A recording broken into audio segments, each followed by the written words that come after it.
right, so we're going to continue on with another version of a good old steak sarnie. So we've seen Merrick use his Côte de Boeuf. We've seen Elvis and that amazing sirloin steak sandwich. So I thought I'd do something a little bit different. Use one of my favourite cuts, which is still somewhat underutilised, the flank steak. The flank, the skirt, prized for its flavour. We're going to fry it off in a pan and deglaze all those natural juices with a touch of Worcestershire sauce and maximise the flavour using the Marcel beef stock. But first up, I'm going to make a quick pickle. So grab yourself a red onion, slice her up. Not too thin, you want a little bit of texture and a little bit of crunch. And then just pickle that with some red wine vinegar, a touch of sugar, and a little bit of salt. Give that a little mix and let it do its thing. Now you can go super thin if you like, but for me, I like a good chunky pickle in a steak sandwich. And just set him aside to do his thing. Next, the beef. So for me, I love a flank steak. This was actually the first cut I used at the Three Blue Ducks when we started doing dinners. And really, it's because we couldn't afford to use sirloin, but it's packed full of flavour, and it's amazing for a steak sandwich. Now, first up, we want to bring this up to room temperature. Really, really important. We're going to season it both sides with flake salt. All right, so we'll set that aside, and next we're going to make a little bit of a creme fraiche sauce to flavour our steak. So we have some creme fraiche, and I'm going to spice it up with one of my favourite beef accompaniments. This is horseradish. This is one of my favourite ingredients. Used a lot in Britain growing up, the good old Sunday roast with horseradish. So I've got some grated horseradish. It's beautiful and fiery and it's really going to sort of bring the sandwich to life. Next, some Dijon mustard for a bit more of a kick. Give them a little stir.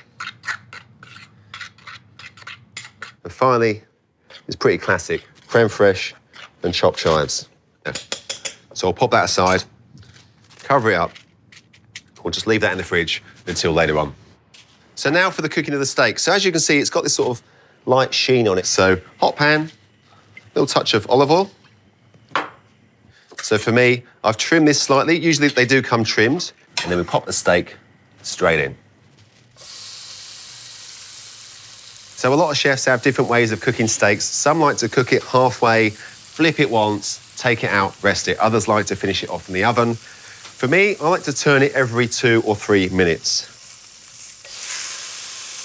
All right, so again, we're just gonna carefully turn this over, have a little looky. So beautiful.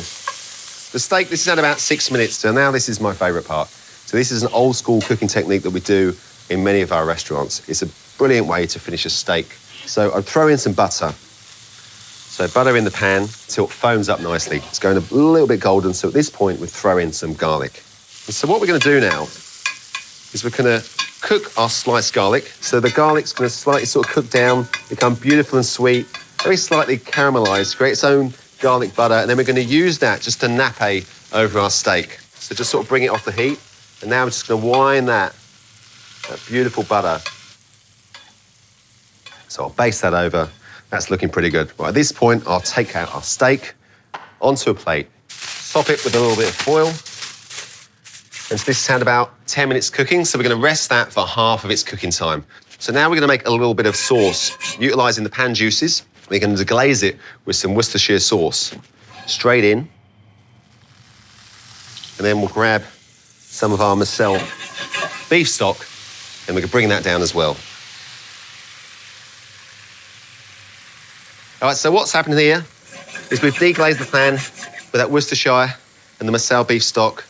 We've got all the flavours from the pan juices, the garlic, and that, in turn, is going to take this steak sandwich to another level. Our flank now, so it's had 10 minutes to rest. You see, we've lost some of those juices, but we are going to incorporate those back into the sauce. So this is pretty much ready to carve now. Before we do so, I'm just going to pop some ciabatta in the oven just to warm it through. Now, to carve a steak, I think it's really important to go against the grain. So with flank and skirt, it's really easy. You can see them running across here. They're quite thick. If you don't carve across, you're going to end up with something slightly stringy and perhaps a little chewy. Now, you could serve this up without bread if you like. Typically, I'd serve this with a little cheeky side salad and a lemon wedge. And whenever I would, I'd always season the inside of the steak as well. But of course, today is all about the old steak sandwich. And we pop our steak in a bowl. Some of this beautiful pickled Spanish onion. So now I'm going to freshen this up with a little bit of rocket. Those over the top. So the sauce itself, I'm actually just going to wind some of this. So I think it's nice to serve over the side as well. But I'm just going to dress this. So give it a good toss. And just make sure that steak and everything's nicely coated. And now it's time to build our sandwich. And for me, I could serve this in the middle of the table. We can have this by itself, maybe some roast spuds, and there's dinner. But today is all about the steak sandwich. It's to celebrate the beef, the pepper beef trencher, which really sets it apart from any ordinary steak sandwich. All right, now we'll grab our creme fraiche and a decent amount on the lid. So lid on, and that's it. There's our pepper steak trencher. I reckon that's good enough for Elvis.